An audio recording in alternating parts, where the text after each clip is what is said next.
요즘 북한에서는 많은 학생들이 외국 문물을 받아들이고 지금의 체제는 옳지 않다며 탈북을 하거나 심지어는 반란을 도모하고 있을 정도라고 합니다. 더 충격적인 건 이들 대부분이 고위층 자녀들이란 사실이죠. 오늘의 사연자분 또한 북한에서 충격적인 일을 겪고 살기 위해 한국으로 오게 되었다고 하는데요.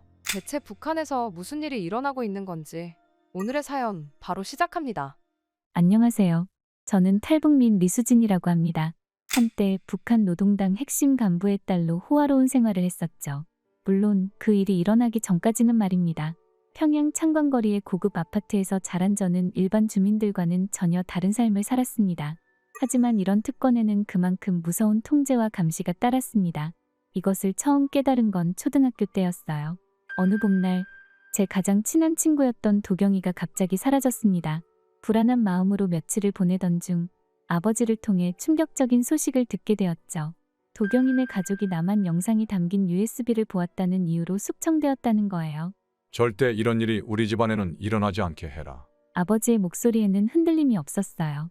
그때부터 저는 체제에 대한 의문을 품는 것이 얼마나 위험한 일인지 뼈저리게 깨달았습니다. 그렇게 시간이 흘러 김일성 종합대학 입학 후 첫 학기, 저는 특권층 출신 친구들과 가까워졌어요. 외무성 간부의 딸인 유나와 군 고위 간부의 딸인 영주, 그리고 보위부 핵심 요원의 딸인 민주와 말이죠. 하지만 그때는 몰랐어요. 이 우정이 곧 우리의 운명을 완전히 바꿔놓을 거라는 사실을 말입니다. 도서관에서 평소처럼 공부하던 어느 날 오후, 유나가 저를 구석진 자리로 불렀습니다. 평소와는 다른 긴장감이 감도는 목소리였죠. 유나는 주위를 살피더니 조심스럽게 가방에서 무언가를 꺼냈어요. 이거 보면 많은 걸 알 수 있을 거야. 밀수업자를 통해 구했어. 유나의 목소리는 속삭임보다도 작았어요. 순간 온몸에 한기가 느껴졌습니다. 도경이의 얼굴이 떠올랐어요.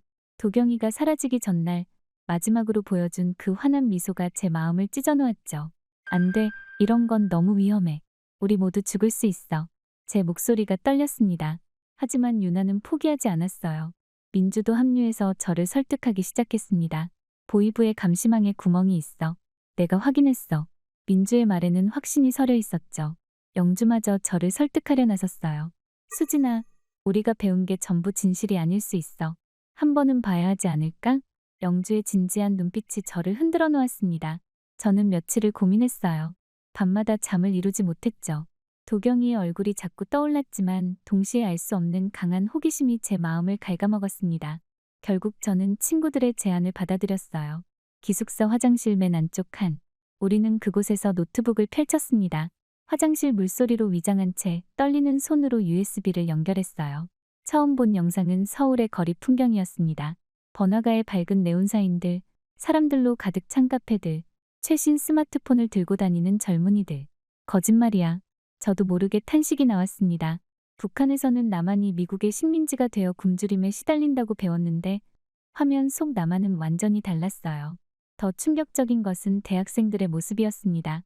강의실에서 자유롭게 토론하고 교수님의 의견에 반박도 하고 정부 정책을 공개적으로 비판하는 모습들.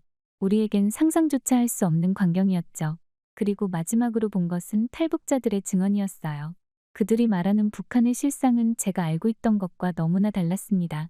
주민들의 감시와 통제, 인권 탄압, 정치범 수용소의 실체. 모든 이야기가 끔찍했지만 어딘가 모르게 진실성이 느껴졌어요. 영상을 보며 제 세계관이 완전히 뒤흔들렸습니다. 남한의 모습은 우리가 배웠던 것과는 정반대였어요. 거리마다 가득한 자동차들, 화려한 쇼핑몰 그리고 무엇보다 사람들의 표정이 달랐습니다. 누군가의 강요 없이도 자연스럽게 웃고 있었고 길거리에서도 자유롭게 대화를 나누고 있었어요.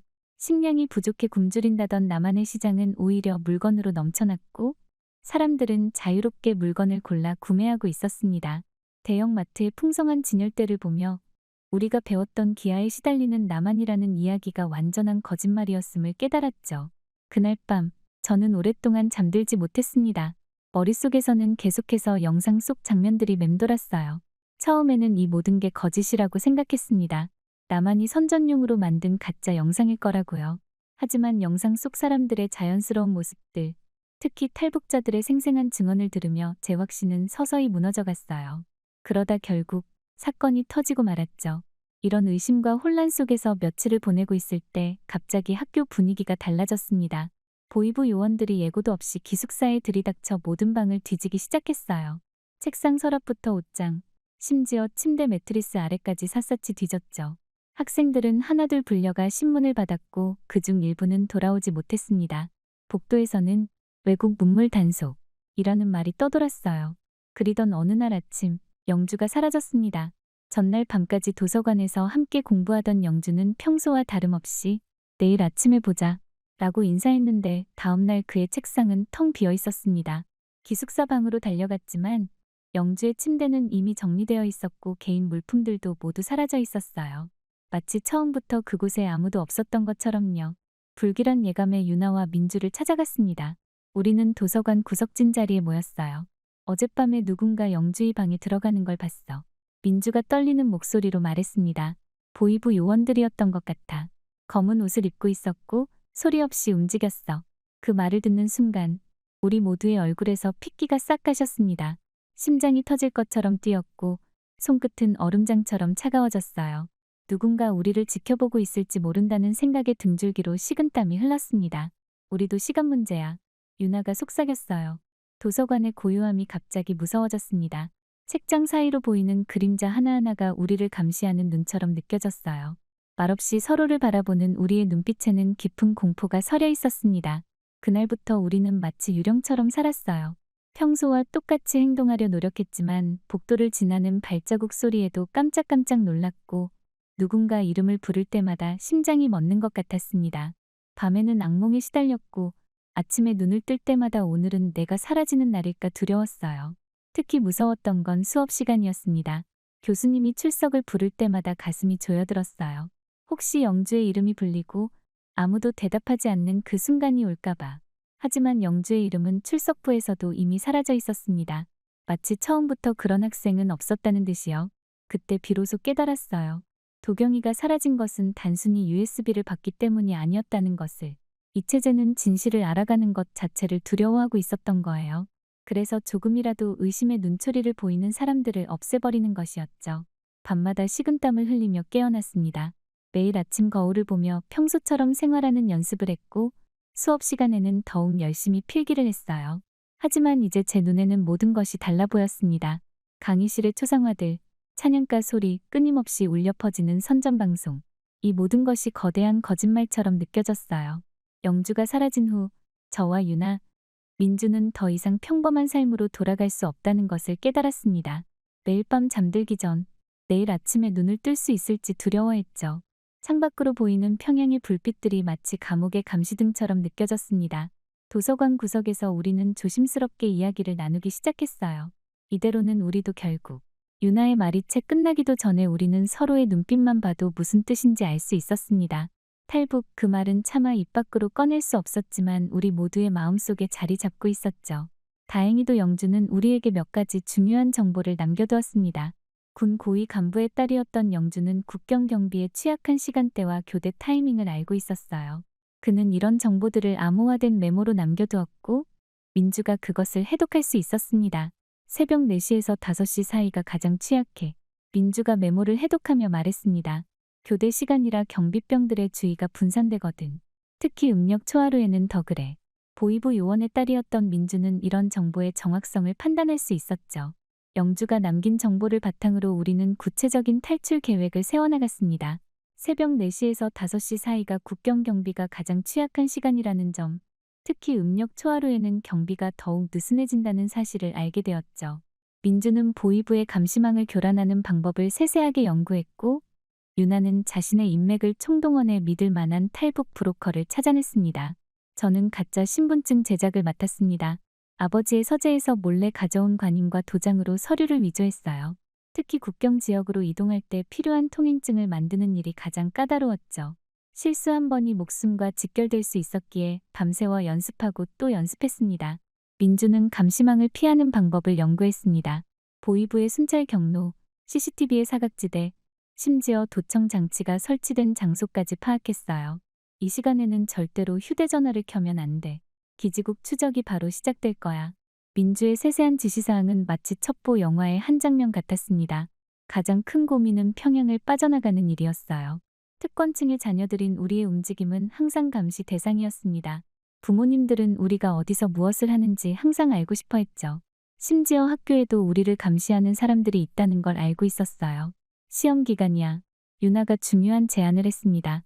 다들 도서관에서 밤을 새우는 게 당연하잖아. 그때가 우리의 기회가 될 거야. 유나의 말은 날카로웠어요. 시험 기간이면 학생들의 들뜬 움직임 속에 우리의 행동이 덜 눈에 띌 터였습니다. 준비는 철저했지만 매 순간이 두려움의 연속이었어요. 탈북 준비를 위해 필요한 물품들을 조금씩 모으는 것도 큰 모험이었습니다. 따뜻한 옷까지 비상식량, 필수 의약품, 이런 것들을 한꺼번에 사면 의심을 살 테니 몇 달에 걸쳐 조금씩 준비했죠. 가장 힘들었던 건 부모님을 속이는 일이었습니다. 매일 아침 아버지께서 수진아, 내가 자랑스럽구나 라고 하실 때마다 가슴이 찢어지는 것 같았어요. 어머니께서 제 미래를 걱정하시며 웃으실 때면 눈물이 날 것 같았죠. 하지만 이제 돌이킬 수 없었습니다. 우리가 알게 된 진실은 너무나 무거웠고 그 진실을 안고 이곳에서 계속 살아간다는 건 불가능했으니까요. 마지막 준비를 하면서 우리는 서로에게 맹세했습니다. 누구 하나 잡히더라도 절대 다른 사람을 밝히지 않기로요. 고문을 당하더라도 죽음의 위협 앞에서도 서로를 지키기로 했습니다. 그만큼 우리의 결심은 확고했어요. 탈출 계획이 무르익어 갈수록 긴장감도 높아졌습니다. 평소와 다름없이 행동하려 노력했지만 가끔은 실수할 때도 있었어요. 수업 시간에 정신을 놓거나 인사말을 잊어버리거나 식사 시간에 숟가락을 떨어뜨리는 일이 잦아졌죠. 다행히도 이런 모습은 시험 기간의 스트레스로 보였던 모양입니다. 마침내 탈출 당일이 되었습니다. 새벽 2시, 우리는 조용히 기숙사를 빠져나왔습니다. 평소 시험 기간에 도서관에서 밤을 새우곤 했기에 이 시간에 우리가 움직이는 것은 자연스러워 보였죠. 하지만 도서관 대신 우리는 미리 준비해둔 차를 타고 평양을 빠져나갔습니다. 그러나 우리의 예상과 달리 일이 너무 빨리 발각되었어요. 아침이 되자마자 부모님들은 우리가 사라졌다는 것을 알아차렸고 즉시 경비대에 긴급 체포 명령을 내렸다는 소식이 들려왔습니다. 우리를 향한 추격이 시작된 거죠. 유나가 심어둔 정보원을 통해 이 사실을 전해 들었을 때 우리는 이미 평양에서 멀리 벗어나 있었지만 국경까지는 아직 멀었습니다. 달빛 하나 없는 깜깜한 새벽, 우리는 마침내 국경지대에 도착했습니다. 예상보다 빨리 발각된 탈출 소식 때문에 원래 계획보다 서두를 수밖에 없었어요. 민주가 준비한 지도를 따라 숨을 죽이며 전진했습니다. 발자국 소리조차 내지 않으려 발끝으로만 걸었고 살얼음이 낀 땅을 밟을 때마다 우리의 심장은 터질 듯이 뛰었죠. 국경까지 앞으로 500m. 이제 곧 자유의 땅을 밟을 수 있다는 생각에 희망이 피어올랐습니다. 하지만 그때였어요. 멀리서 들려오는 군화 소리와 무전기 잡음이 고요한 새벽 공기를 갈랐습니다. 앞쪽에서 발견됐다는 첩보입니다. 모든 부대는 즉시 현장으로 이동하라. 무전기 소리가 들리자마자 우리는 얼어붙었습니다. 숨도 제대로 쉴 수 없었어요. 그때 민주가 속삭였습니다. 계획을 바꿔야 해. 지금 이 길로 가면 잡힐 거야.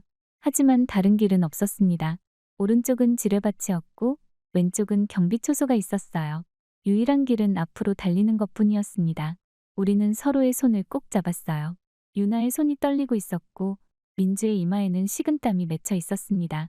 갑자기 하늘을 가르는 서치라이트가 켜졌습니다. 강렬한 빛이 어둠을 갈랐고 그 빛은 마치 맹수의 눈처럼 우리를 찾아 헤맸어요.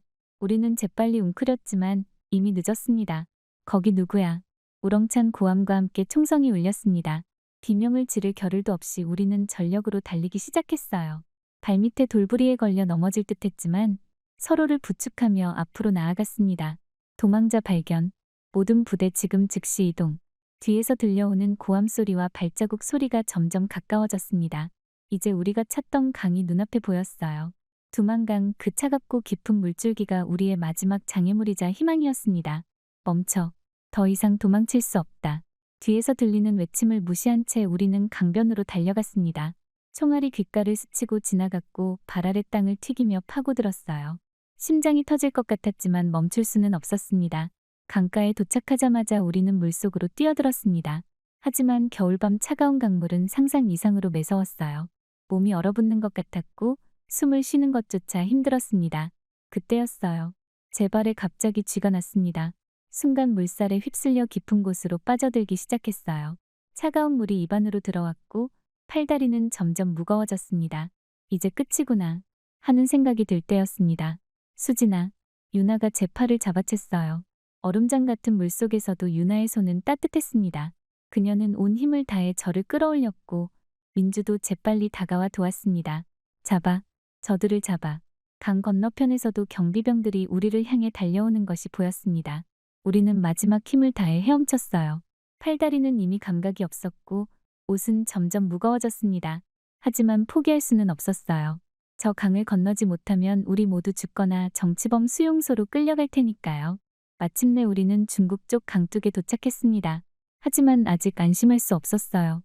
북한 군인들의 총알이 여전히 우리 주위로 날아들었고 중국 쪽 순찰대도 움직이기 시작했다는 게 느껴졌습니다. 온몸이 젖은 채로 우리는 계속해서 달렸습니다. 숨이 턱까지 차올랐고 다리는 후들거렸지만 멈출 수는 없었어요. 뒤에서는 여전히 고함 소리와 총성이 들렸습니다. 그렇게 한참을 달린 후에야 우리는 작은 숲속에 숨을 수 있었어요. 우리 해냈어. 유나가 떨리는 목소리로 말했습니다. 그제야 우리는 서로를 바라보며 울음을 터뜨렸어요. 공포와 긴장, 안도감이 한꺼번에 밀려왔습니다. 민주가 재빨리 가방에서 건조한 옷을 꺼냈습니다. 서둘러 옷을 갈아입었지만 온몸의 떨림은 쉽게 멈추지 않았어요. 이제 우리는 자유의 땅을 밟은 것이 맞지만 아직도 위험이 도사리고 있다는 것을 알고 있었습니다. 이제 어떡하지? 제가 물었습니다. 유나가 연락한 브로커가 새벽 5시에 저 마을에서 우리를 만나기로 했어. 민주가 지도를 펼치며 말했습니다. 아직 2시간 정도 남았어. 조심스럽게 움직여야 해. 우리는 숨을 고르며 잠시 휴식을 취했습니다. 멀리서 들리는 개 짖는 소리와 바스락거리는 나뭇잎 소리에도 가슴이 철렁 내려앉았어요. 하지만 이제 돌아갈 수는 없었습니다. 우리가 선택한 이 길, 자유를 향한 이 길을 끝까지 가야만 했으니까요. 약속 시간에 맞춰 브로커를 만났습니다. 그는 우리를 중국 남부 지역으로 안내했어요. 이동하는 내내 가슴이 조여들었습니다. 중국 공안에게 발각되면 북한으로 강제 송환될 수 있다는 것을 알고 있었기 때문이에요. 중국에서의 일주일은 마치 한 달처럼 느껴졌습니다. 낮에는 창문도 없는 좁은 방에 숨어 있어야 했고 밤에만 조심스레 다음 장소로 이동했어요. 유나는 중국어를 조금 할 수 있어서 그나마 도움이 됐지만 그래도 매 순간이 긴장의 연속이었습니다. 마침내 우리는 라오스 국경에 도착했어요. 깊은 밤, 정글 속을 헤치고 나가는 길은 두만강을 건널 때만큼이나 힘들었습니다. 뱀이나 거미를 피해 조심스레 발을 디뎌야 했고 숨막히는 더위와 습기는 우리의 체력을 빠르게 소진시켰어요. 라오스에서 태국까지는 또 다른 시련의 연속이었습니다. 국경을 넘기 위해 메콩강을 건너야 했는데 이번에는 작은 나룻배를 이용했어요. 배가 흔들릴 때마다 두만강에서의 기억이 떠올라 온몸이 굳어졌지만 유나와 민주가 제 손을 꼭 잡아주었습니다. 태국에 도착하자마자 우리는 한국 대사관을 찾아갔습니다. 그동안 준비해온 자료들과 증언을 통해 우리가 북한 주민이라는 것을 증명했고 마침내 대한민국 임시 여권을 받을 수 있었어요. 인천행 비행기를 탈 때까지도 이 모든 게 꿈만 같았습니다. 비행기 창문으로 보이는 구름 위로 떠오르는 태양을 보며 우리는 조용히 눈물을 흘렸어요. 이제 정말 자유를 향해 가고 있다는 실감이 났기 때문입니다.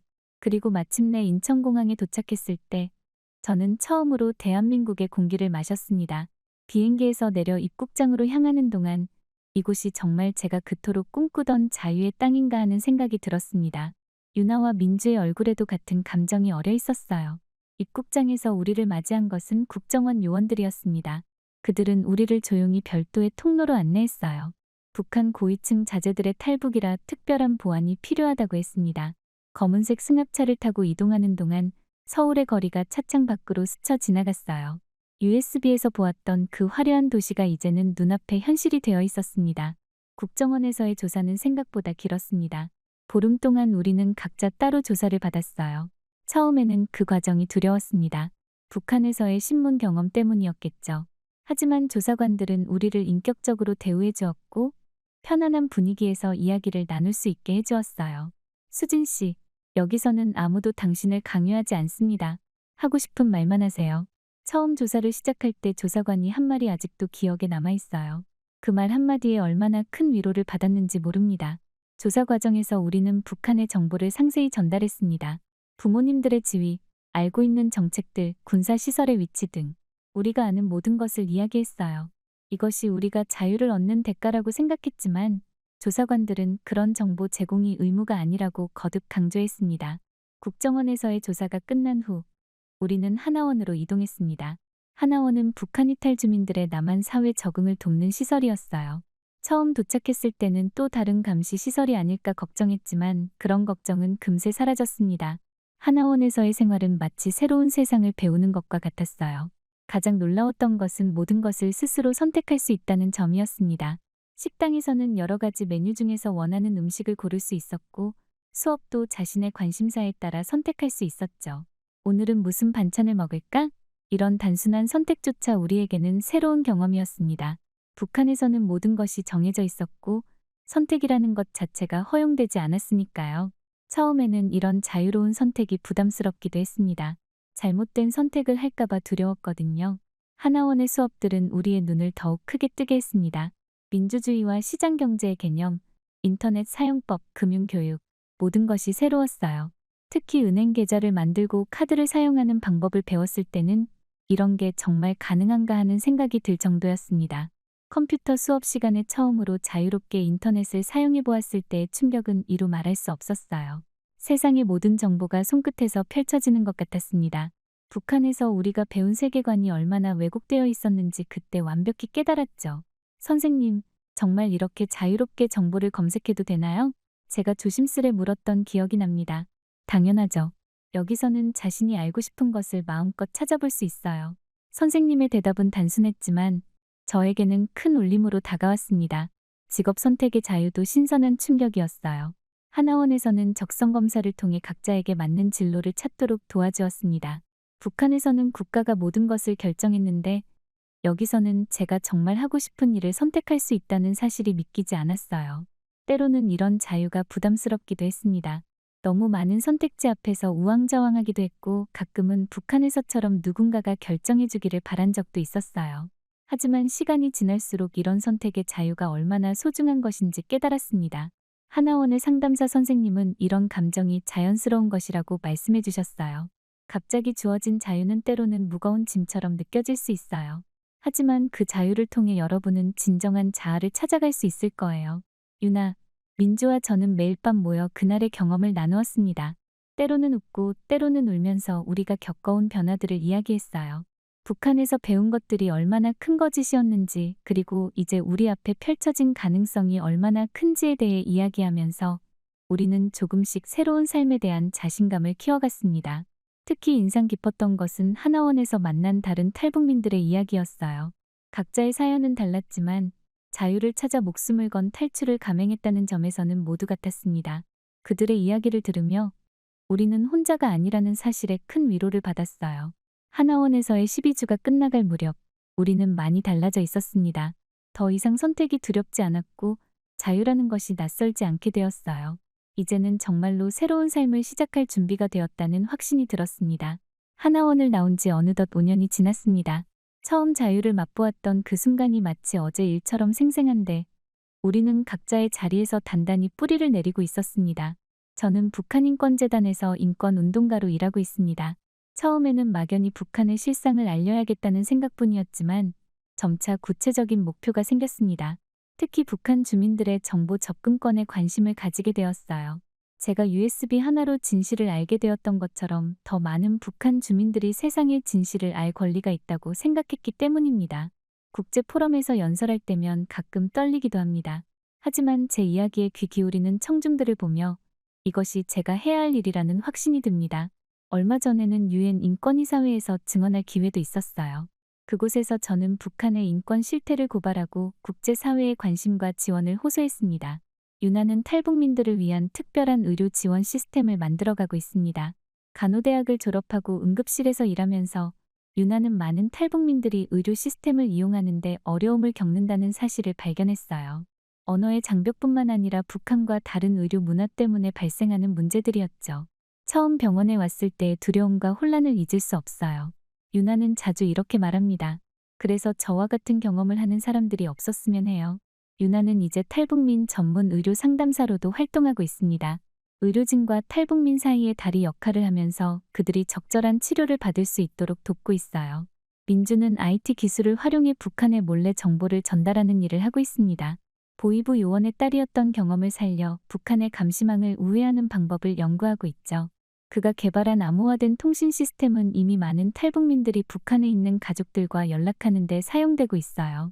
정보의 자유로운 흐름이야말로 진정한 변화의 시작입니다. 민주의 이 말은 제가 가장 공감하는 부분입니다. 그는 단순히 기술을 개발하는 것을 넘어 북한 주민들의 의식 변화를 이끌어내는 콘텐츠 제작에도 참여하고 있습니다. 우리 셋은 한 달에 한 번씩 만나 서로의 근황을 나눕니다. 때로는 일상적인 이야기를 나누다가도 문득 북한에서의 기억이 떠올라 이야기가 깊어질 때가 있어요. 특히 부모님 이야기가 나올 때면 우리는 모두 복잡한 감정에 휩싸입니다. 저는 가끔 꿈에서 부모님을 만납니다. 꿈속에서는 제가 왜 이런 선택을 했는지 그리고 지금 어떤 삶을 살고 있는지 설명할 수 있을 것만 같아요. 하지만 매번 깨어나면 그건 불가능한 일이라는 것을 깨닫습니다. 얼마 전 한 탈북민을 통해 부모님 소식을 들었습니다. 저희들의 탈북 이후 두 분 모두 깊은 상처를 안고 계신다는 걸 알게 되었죠. 배신자의 부모라는 낙인이 찍혔지만 그래도 끝까지 당과 수령님에 대한 충성을 보이고 계세요. 그 말을 들었을 때 제 마음은 무너져 내렸습니다. 부모님께 이중의 고통을 안겨드린 거죠. 딸의 배신으로 인한 상처와 그래도 여전히 거짓된 체제에 충성해야 하는 고통을. 하지만 저는 믿습니다. 언젠가는 부모님도 제가 선택한 이 길이 옳았다는 것을 이해하실 거라고요. 북한의 변화가 시작되고 진정한 자유가 찾아올 그날, 저는 당당히 부모님 앞에 설 수 있을 것입니다. 수진아, 너희가 용감했구나. 그 선택이 옳았어. 부모님의 이런 말씀을 들을 수 있을까요? 아직은 모릅니다. 하지만 우리가 이룬 작은 변화들이 쌓이고 쌓여 언젠가는 큰 변화를 만들어낼 수 있을 거라 믿습니다. 그날이 올 때까지 저는 제가 할 수 있는 일들을 계속해 나갈 것입니다. 오늘도 저는 아침에 일어나 창밖을 바라봅니다. 자유롭게 비행하는 새들을 보며 북한에 있는 모든 이들도 언젠가는 이런 자유를 만끽할 수 있기를 기도합니다. 그리고 무엇보다 사랑하는 부모님께서 진정한 자유가 무엇인지 깨닫고 제가 선택한 이 길을 이해해 주시길 간절히 바랍니다. 저의 이야기는 이렇게 끝이 나지만 저희 새로운 이야기는 이제 시작입니다. 아직도 저는 써내려갈 이야기들이 많거든요. 지금까지 저희 이야기를 들어주셔서 감사합니다. 구독자님들의 가정에도 항상 평화가 있기를 진심으로 기도하겠습니다. 구독과 좋아요는 큰 힘이 됩니다. 늦은 새벽 독일의 기숙사에서 북한 여대생이 긴급한 전화를 받은 뒤 친구와 함께 눈물을 흘리며 이야기를 하고 있습니다. 그리고 그들은 그날 밤 탈북을 하기로 결심을 하는데요. 그렇게 목숨을 걸고 탈북에 성공한 그들은 남한에 도착하자마자 크게 놀라 주저앉아버리고 말았다고 합니다. 대체 그들에게는 무슨 일이 있었던 걸까요? 안녕하세요. 저는 남한의 귀순에 행복하게 살아가고 있는 서주희입니다. 평양에서 나고 자란 제가 이렇게 자유롭게 이야기할 수 있다는 게 아직도 꿈만 같네요. 북한에서는 상상도 할 수 없는 일이니까요. 저는 북한의 보위부 장교이자 김정은의 최측근인 아버지 밑에서 자랐습니다. 덕분에 평양 창관거리, 내각 간부들이 사는 특별 아파트 단지에서 자랐죠. 저희 집은 희귀한 수입 대리석으로 장식된 로비, 24시간 경비가 서 있는 현관문, 엘리베이터가 멈추지 않는 특별동까지 있었어요. 매일 아침 하얀 쌀밥에 달걀과 고기가 올라간 반찬들로 풍성한 식사를 했습니다. 거실 한켠에는 일본산 TV가 있었고 욕실에는 외국 화장품이 가득했죠. 옷장에는 중국과 유럽의 명품들로 채워져 있었고요. 이건 정말에서도 극소수만 누릴 수 있는 특권층의 삶이었습니다. 지금 생각해보면 그 호화로운 생활이 북한의 현실과 얼마나 동떨어져 있었는지 가슴이 아파요. 그런 제가 김일성종합대학 영어영문학과에 수석으로 입학했을 때는 정말 기뻤습니다. 북한에서 최고의 엘리트 코스니까요. 합격자 발표날 제 수험번호를 보고 어머니는 눈물을 흘리셨어요. 외무성이나 대외경제부에서 일하게 될 거라며 모두가 축하해주기도 했죠. 입학식 날은 봄비가 보슬보슬 내렸어요. 김일성 광장을 지나 웅장한 정문으로 들어서는데 가슴이 벅차올랐죠. 제 옆자리에 앉은 학생이 바로 지연이었어요. 외무성 고위 간부의 딸이었던 지연이는 저와 똑같은 롯데 초콜릿을 몰래 먹고 있더라고요. 그날부터 우리는 절친한 친구가 되었습니다. 그러던 어느 날, 눈이 펑펑 내리던 날 우리에게 믿을 수 없는 소식이 전해졌습니다. 베를린 자유대학 유학생 선발의 지연이와 제가 함께 뽑혔거든요. 북한에서 해외 유학은 최고위층 자제들에게만 주어지는 특권이기에 저희가 기회를 얻게 된 것이었죠. 심지어 독일에 둘이 함께 간다니 정말 꿈만 같았어요. 집에 돌아와 아버지가 건네주신 여권을 만지며 저는 그날 밤 잠을 이루지 못했습니다. 그렇게 도착한 베를린의 첫날은 충격의 연속이었습니다. 활주로에 내리자마자 맡은 이국적인 공기부터 달랐습니다. 거리마다 가득한 벤츠와 BMW들, 형형색색의 네온사인이 빛나는 쇼핑몰, 각종 음식 냄새로 가득한 거리까지 밤이 되어도 끝없이 반짝이는 도시의 불빛들을 보며 지연이와 말조차 잊지 못했습니다. 그 중에서도 한국 유학생들과의 만남은 우리의 세계관을 완전히 뒤흔들어 놓았습니다. 도서관에서 만난 수진이라는 친구는 처음으로 저희에게 진짜 한국 이야기를 들려줬죠. 주말마다 찾는 영화관, 방학 때마다 가는 해외여행, 어디서나 와이파이가 터지는 도시, 하고 싶은 공부를 마음대로 하는 대학생활. 수진이의 휴대폰 속 인스타그램 피드를 보며 지연이와 저는 입을 다물지 못했습니다. 수진이를 만난 이후 방과 후면 우리만의 은밀한 시간이 시작됐습니다. 넷플릭스로 본 첫 한국 드라마가 도깨비였는데 서울의 화려한 밤거리와 카페들, 자유롭게 연애하는 청춘들의 모습에 매료됐죠. 이태원 클라스를 보면서는 밤새 울었어요. 작은 가게 하나 없이 모두가 국가의 통제 속에 사는 평양과 너무 달랐거든요. 우리가 배워온 가난하고 비참한 남조선이라는 거짓말이 하나둘 벗겨지는 순간이었습니다. 그렇게 평양으로 돌아갈 날이 다가올수록 지연이와 저는 점점 더 불안해졌어요. 매일 밤 기숙사 좁은 침대에 나란히 누워 끝없는 고민을 했죠. 진실을 알아버린 우리가 어떻게 다시 그 체제 속으로 돌아갈 수 있을까 하는 생각이 들었거든요. 창밖으로 보이는 베를린의 자유로운 거리를 바라보며 한숨만 커져갔습니다. 도서관에서 몰래 보던 책들, 한국 친구들과 나눈 대화들, 그 모든 것이 우리의 눈을 뜨게 했어요. 베를린의 마지막 봄, 우리의 마음속에는 이미 돌이킬 수 없는 변화가 시작되고 있었어요. 그러다 결국 사건이 터지고 말았습니다. 어느 새벽, 운명적인 전화가 걸려왔거든요. 창가에 서서 밤하늘을 보고 있었는데 책상 위 전화기가 짧게 울렸어요. 솔직히 처음에는 조금 의아했습니다. 저희가 쓰는 기숙사 전화로는 밤늦게 걸려오는 전화가 거의 없었거든요. 여보세요. 제가 조심스레 수화기를 들자마자 들려온 어머니의 떨리는 목소리를 저는 지금도 잊을 수가 없습니다. 어머니의 목소리가 떨리고 있었거든요. 주희야, 엄마 말 잘 들어라.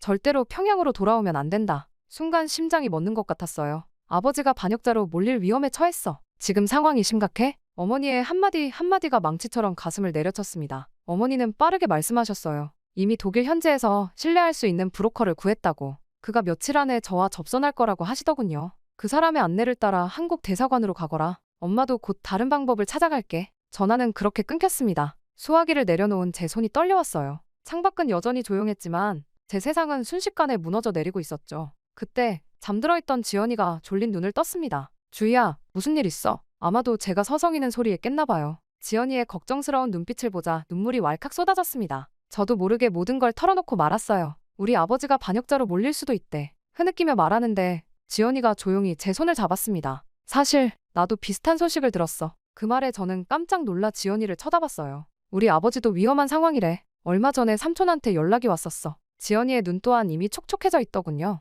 밤이 깊어갈수록 이야기는 계속됐습니다. 지연이의 아버지도 최근 정치적 갈등에 휘말려 있었다고 해요. 우리는 창가에 나란히 앉아 베를린의 밤거리를 바라봤어요. 도시의 불빛들이 마치 우리를 부르는 것만 같았습니다. 주희야, 나 사실 요즘 계속 생각했어. 지연이가 조용히 말을 이었어요. 우리가 본 이 세상을 어떻게 다시 잊을 수 있을까? 이대로 평양으로 돌아가면 우린 질식해서 죽을 것 같아. 지연이의 눈에는 이미 눈물이 흐르고 있었습니다. 나도 더 넓은 세상을 보고 싶어. 함께 가자. 지연이의 말에 저는 고개를 들었어요. 너희 어머니가 말씀하신 그 브로커와 나도 함께 가면 안 될까? 서로를 바라보며 우리는 오랫동안 말이 없었습니다. 두려움과 설렘이 뒤섞인 이상한 감정이 가슴속에서 솟구쳤어요. 그렇게 다음 날부터 우리는 조심스럽게 계획을 세우기 시작했습니다. 평소처럼 행동하려 노력했지만 가방에는 조금씩 필요한 물건들을 챙겼어요. 북한 대사관에서 나온 감시자들의 눈초리가 평소보다 더 날카로워진 것 같았죠. 매일 저녁 우리를 찾아와 일과를 체크하고 주말 계획을 꼬치꼬치 캐물었습니다. 그리고 사흘 뒤 새벽 또 한 번의 전화가 걸려왔어요.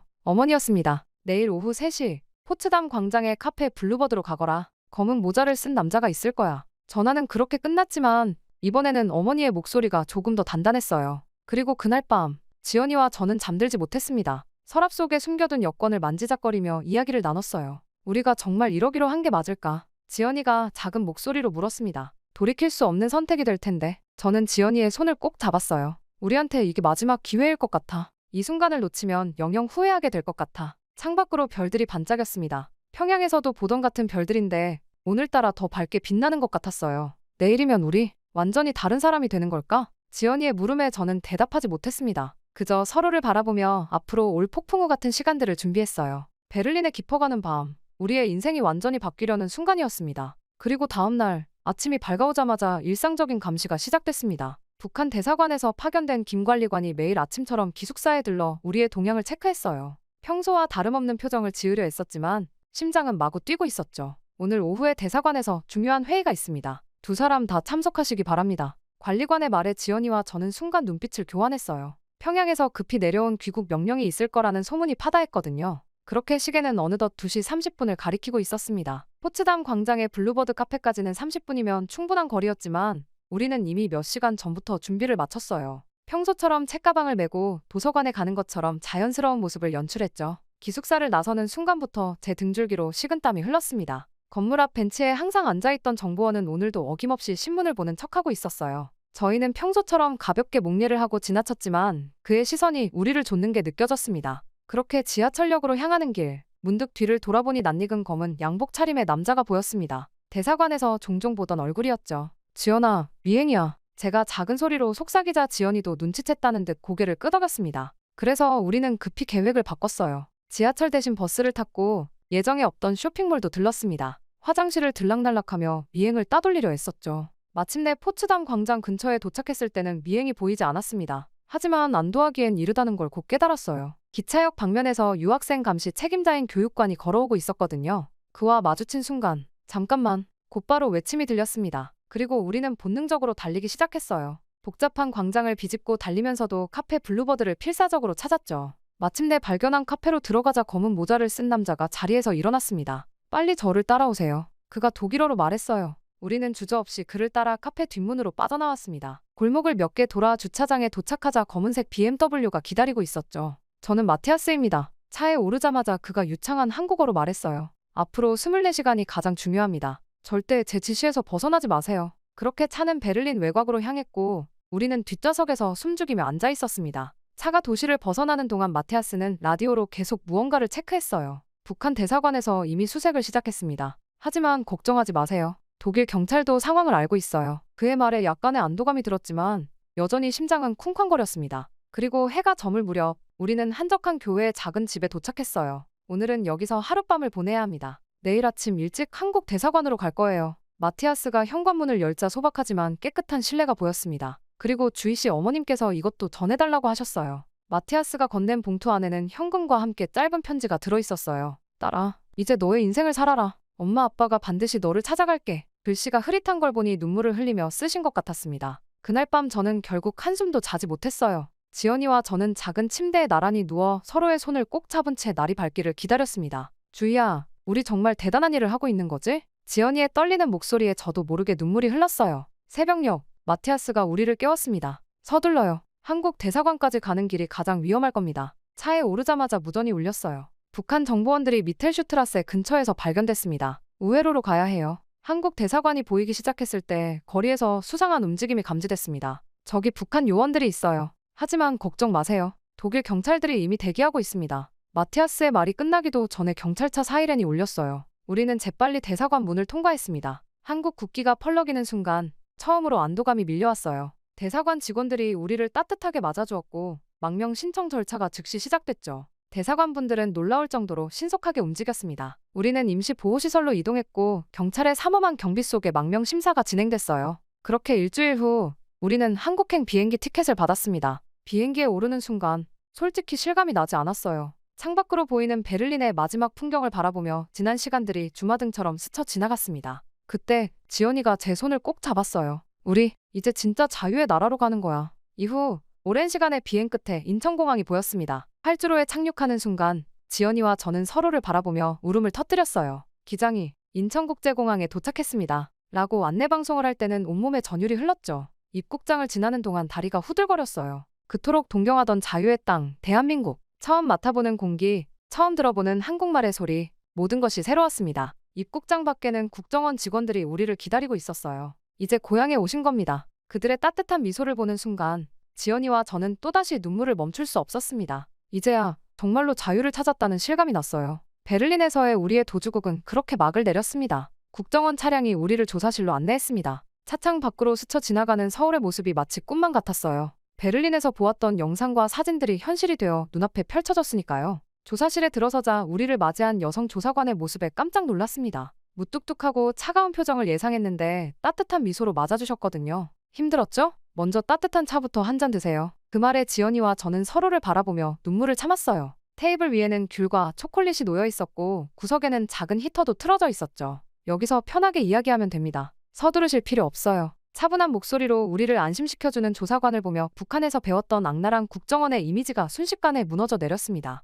조사가 끝나고 처음 받은 생필품 세트를 잊을 수가 없어요. 치약, 칫솔은 물론이고 로션과 생리대까지. 특히 생리대를 보는 순간 지연이가 펑펑 울기 시작했죠. 이런 걸 그냥 주시다니. 북한에서는 상상도 못했던 일이니까요. 그렇게 하나원으로 이동하던 날, 처음으로 진짜 고향이라는 느낌이 들었어요. 이제 고향에 오셨어요. 앞으로 이곳이 여러분의 새로운 집이 될 거예요. 라는 하나원 선생님의 말씀이 가슴 깊이 와닿았습니다. 하나원에서의 생활은 매일매일이 새로운 충격의 연속이었어요. 처음 방을 배정받고 들어갔을 때 깨끗한 침구와 옷가지들이 준비되어 있었죠. 와, 이 이불 새 거야? 지연이가 물었을 때 선생님이 웃으시며 답하셨어요. 당연하죠. 여러분 각자를 위해 준비한 거예요. 그 중에서도 가장 놀라웠던 건 24시간 나오는 온수와 전기였습니다. 밤늦게 샤워를 하고 싶을 때도, 새벽에 물을 마시고 싶을 때도 언제든 가능했어요. 지연아, 우리 진짜 천국에 온 거 아닐까? 새벽에 화장실 불을 켜고 끄는 것만으로도 신기해서 한참을 장난치기도 했죠. 하나원 밖 풍경을 보며 매일 새로운 충격을 받았어요. 평양에서 우리야 고위층 자재였기에 풍족한 생활을 했지만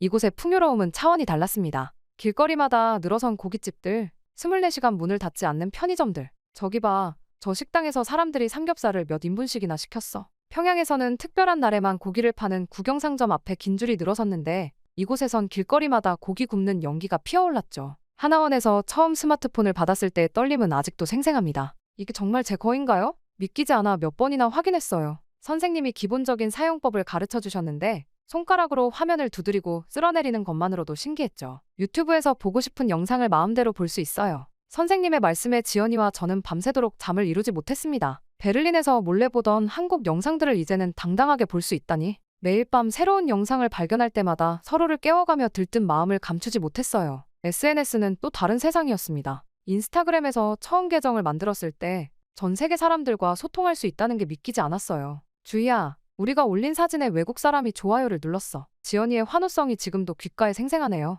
넷플릭스는 우리의 세계를 완전히 바꿔놓았어요. 드라마를 내가 보고 싶은 만큼 볼 수 있다고. 처음에는 이해가 안 됐죠. 한 번은 주말 내내 드라마 응답하라 시리즈를 정주행했는데 그동안 우리가 얼마나 폐쇄된 세상에서 살았는지 뼈저리게 느꼈습니다. 하나원 숙소 창문으로 보이는 도시의 불빛들은 매일 밤 우리를 설레게 했어요. 평양의 밤거리는 대부분 어둡고 조용했는데 이곳은 달랐죠. 저기 불빛 하나하나가 다 사람들의 이야기겠지? 그렇게 창가에 앉아 이야기를 나누다 보면 어느새 새벽이 되곤 했습니다. 주말이면 저희는 하나원 근처 공원으로 산책을 나갔어요. 자유롭게 오가는 사람들의 모습이 신기했죠. 특히 젊은 사람들의 화려한 옷차림과 헤어스타일. 북한에서는 상상도 못할 자유로움이었어요. 저기 봐, 저 여자 머리가 보라색이야. 지연이가 속삭일 때마다 우리는 키득거리며 웃었습니다. 3개월간의 하나원 생활은 우리에게 새로운 세상을 알려주는 시간이었어요. 두렵고 낯설었지만 그만큼 설레고 희망찼죠. 매일 밤 일기를 쓰면서 생각했습니다. 이제 정말 내가 원하는 삶을 살 수 있겠구나. 그리고 그 생각은 점점 현실이 되어가고 있었어요.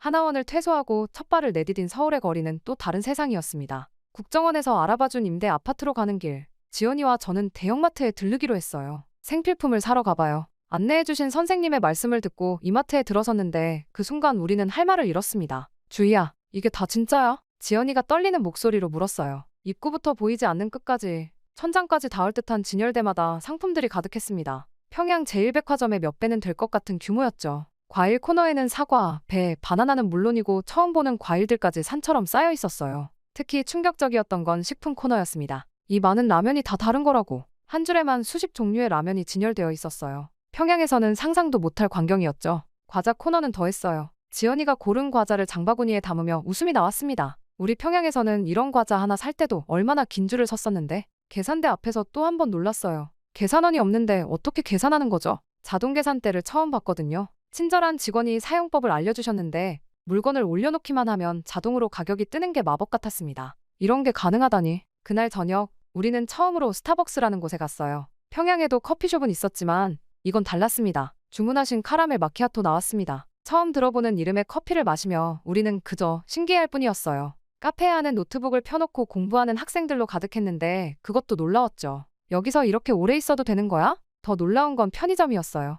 24시간이라고. 밤에도 문을 안 닫는다고. 처음에는 이해가 안 됐죠. 게다가 이 작은 공간에 이렇게나 많은 물건이 있다니. 라면을 데워 먹을 수 있는 공간도 있고 커피 머신에서 직접 커피도 뽑아 마실 수 있었어요. 평양에서는 생각도 못할 일이었죠. 배달의 민족이라는 앱을 깔아보세요. 이웃 언니가 알려준 배달 문화는 정말 충격이었습니다. 휴대폰으로 주문만 하면 치킨이며 중국 음식이며 심지어 커피까지 배달이 된다니. 새벽 3시에도 배달이 되는 걸 보고 지연이와 밤새 웃었어요. 이런 나라가 있다니. 은행 시스템도 완전히 달랐습니다. ATM으로 통장을 만들고 카드를 발급받던 날 우리는 또 한 번 놀랐어요. 이게 전부 자동으로 된다고. 스마트폰 뱅킹은 더 신기했죠. 휴대폰으로 돈을 보내고 카드 없이도 결제할 수 있다니. 평양에서는 모든 걸 현금으로만 했었는데 말이에요. 코엑스라는 곳에 갔을 때는 입이 떡 벌어졌습니다. 쇼핑몰, 영화관, 수족관, 식당가가 한 건물에 다 있다니. 에스컬레이터를 타고 올라가며 지연이가 말했어요. 우리가 본 평양 제1백화점은 그냥 시장이었던 것 같아. 그 말에 피식 웃음이 났죠.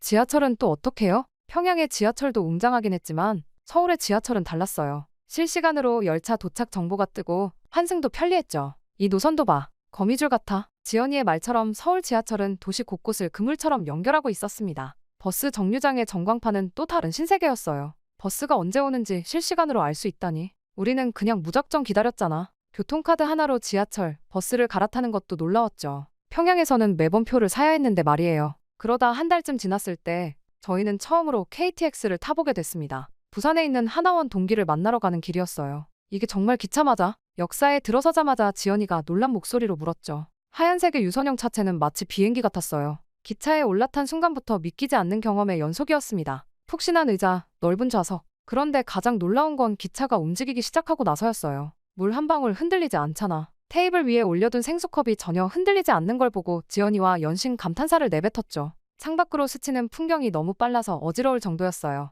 300km로 달린데 옆자리 승객의 말에 우리는 입을 다물지 못했습니다. 평양에서 원산까지 6시간 넘게 걸리던 게 떠올랐어요. 그런데 서울에서 부산까지 2시간 반이라니. KTX 안에서도 와이파이가 터지는 게 신기해서 계속 인터넷을 하다가 어느새 부산이었죠. 도시의 모든 것이 새로웠지만 사람들의 자유로운 모습은 더욱 놀라웠어요. 화려한 머리색, 다양한 옷차림. 평양에서는 머리 모양도 정해진 스타일만 해야 했는데 이곳에서는 제한이 없었죠. 젊은 연인들이 거리에서 자유롭게 데이트하는 모습도 신선했고요. 그리고 마침내 그 극적인 순간이 찾아왔습니다. 어느 날 밤늦게 걸려온 전화였죠. 주희야, 바로 어머니의 목소리였어요. 어머니께서 중국을 거쳐 한국에 무사히 도착하셨다는 거예요. 지연이와 저는 한밤중에 울면서 서울역으로 달려갔습니다. 서울역 대합실에서 처음 어머니를 마주했을 때 그 감정을 어떻게 표현해야 할지 모르겠어요. 수척해진 어머니의 모습에 저는 눈물이 쏟아졌습니다. 우리 딸, 어머니는 저와 지연이를 번갈아 안으시며 우셨어요. 그리고 그날 밤 우리는 삼겹살집에 갔습니다. 평양에서는 상상도 못했던 호화로운 식사였죠. 이제 우리 맘껏 먹을 수 있구나. 어머니의 눈시울이 붉어졌어요. 저는 어머니의 손을 꼭 잡았습니다. 아버지도 꼭 모시고 올 거예요. 우리가 꼭 방법을 찾을 거예요. 창밖으로 서울의 야경이 빛나고 있었어요. 이제는 그 불빛들이 낯설지 않았습니다. 지연이가 말했죠. 이제 우리는 진짜 자유를 알게 되었어요. 이게 얼마나 소중한 건지. 어머니는 말없이 고개를 끄덕이셨고 우리 셋은 오랫동안 서로의 손을 잡은 채 그 순간을 깊이 새겼습니다. 그렇게 우리의 새로운 시작은 계속되고 있습니다. 여전히 두렵고 낯선 것 투성이지만 이제는 알아요. 이곳에서는 우리의 꿈이 현실이 될 수 있다는 걸. 그리고 언젠가는 꼭 아버지의 손도 이 자유로운 땅에서 잡을 수 있을 거라는 걸. 매일 밤 창밖에 반짝이는 불빛들을 보며 그날을 꿈꿉니다.